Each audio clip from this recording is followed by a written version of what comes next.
Welcome. We will begin our study of constitutional law, Unit 1, focusing on the classification of constitutions.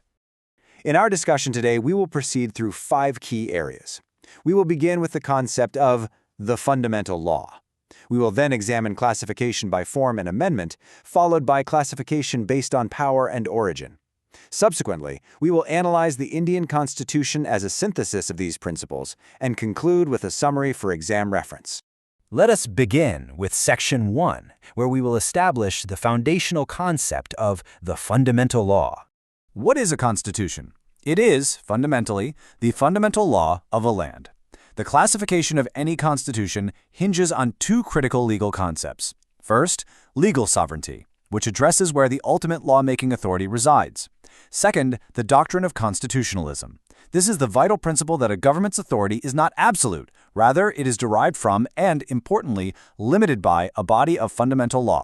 Having established our foundation, we now turn to Section 2. Here, we will examine 2 primary methods for classifying constitutions, by their form and by their process of amendment. Let us first consider form. A written or codified constitution consolidates its principles into a single formal document. Legally, this document is designated as the supreme law. Consequently, any law that contradicts it is deemed ultra vires, meaning it is beyond the legal power or authority, and therefore void. India and the USA provide clear examples. Conversely, an unwritten or uncodified constitution is comprised of various sources, including historical documents, statutes, and conventions. In such systems, due to the principle of parliamentary supremacy, there is no legal distinction between constitutional law and ordinary law. The United Kingdom, Israel, and New Zealand exemplify this model. Therefore, the essential distinction to grasp here is one of legal hierarchy. A written constitution establishes a clear, supreme law at the apex. An unwritten constitution, by contrast, operates without such a hierarchical distinction between its laws. Now let us consider the process of amendment. A rigid constitution necessitates a special and often complex procedure to be altered. Its purpose is to safeguard the foundational principles, the basic structure, from being easily changed by transient political majorities. The Constitution of the USA is a primary example. In contrast, a flexible constitution can be amended through the same process as ordinary legislation. This design allows legal sovereignty to remain fluid and adaptable. The Constitution of the United Kingdom serves as a classic example of flexibility. The core difference, then, is procedural. The distinction lies entirely in the complexity or simplicity of the amendment procedure itself. Let us proceed to our 3rd section. Here, the focus shifts to classification based on the distribution of power and the origin of the Constitution. Regarding the distribution of power, we first have the Unitary Constitution. In this model, all governmental powers are concentrated in a single central authority, as seen in the UK and France. The alternative is the Federal Constitution, which is defined by a clear division of powers between the central government and the constituent states. A true federal system requires certain essential features: the supremacy of the Constitution, its existence in a written form, and the presence of an independent judiciary to adjudicate disputes. The USA is the archetypal federal model. To summarize the key distinction, a federal constitution is defined by powers that are constitutionally divided, whereas a unitary constitution is defined by powers that are concentrated in the center. Next, we consider origin. An enacted or conventional constitution is one that is deliberately drafted and adopted by a constituent body at a specific point in history. The Indian Constitution is a prime example. It was adopted on the 26th of November, 1949, and came into force on the 26th of January, 1950. In contrast, an evolved or cumulative constitution is not a product of a single event, but rather the result of centuries of political growth, traditions, and the accumulation of common law. The United Kingdom's constitution is the quintessential example of an evolved system.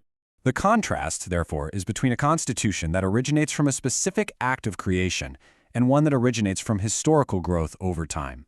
These represent 2 fundamentally different pathways for the development of a nation's foundational law. With these classifications in mind, we can now apply them to a specific case study in Section 4, the Indian Constitution, which serves as a remarkable synthesis of these concepts.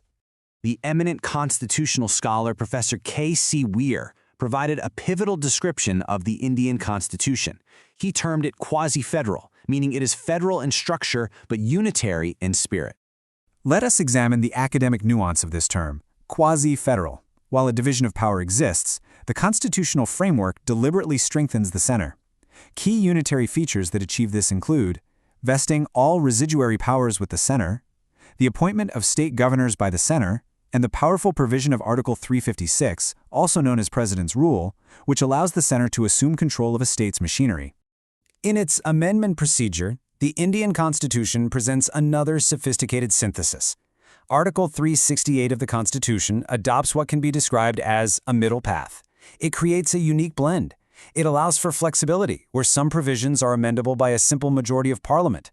It incorporates rigidity, where certain provisions require a special two-thirds majority. And finally, it provides for special rigidity for its most fundamental provisions, which require a special majority plus ratification by the legislatures of at least half of the states. This brings us to our final section, Section 5, which will serve as an exam reference and our conclusion.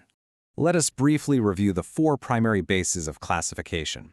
By form, we distinguish between written and unwritten, the key legal distinction being the presence of a hierarchical supreme law. By amendment, we distinguish between rigid and flexible, based on the complexity of the amendment procedure. By power distribution, we distinguish between federal and unitary, based on constitutional division versus central concentration of power. And by origin, we distinguish between enacted and evolved, based on a specific act of creation versus historical growth. In final conclusion, the Indian Constitution can be classified definitively. It stands as a written document, an enacted document, and a quasi-federal document. In its amending process, it represents an academically sophisticated synthesis of rigidity and flexibility. This leads us to a final, thought-provoking question for your further consideration. How might the quasi-federal nature of the Indian Constitution influence the future of center-state relations? This concludes our analysis. Thank you.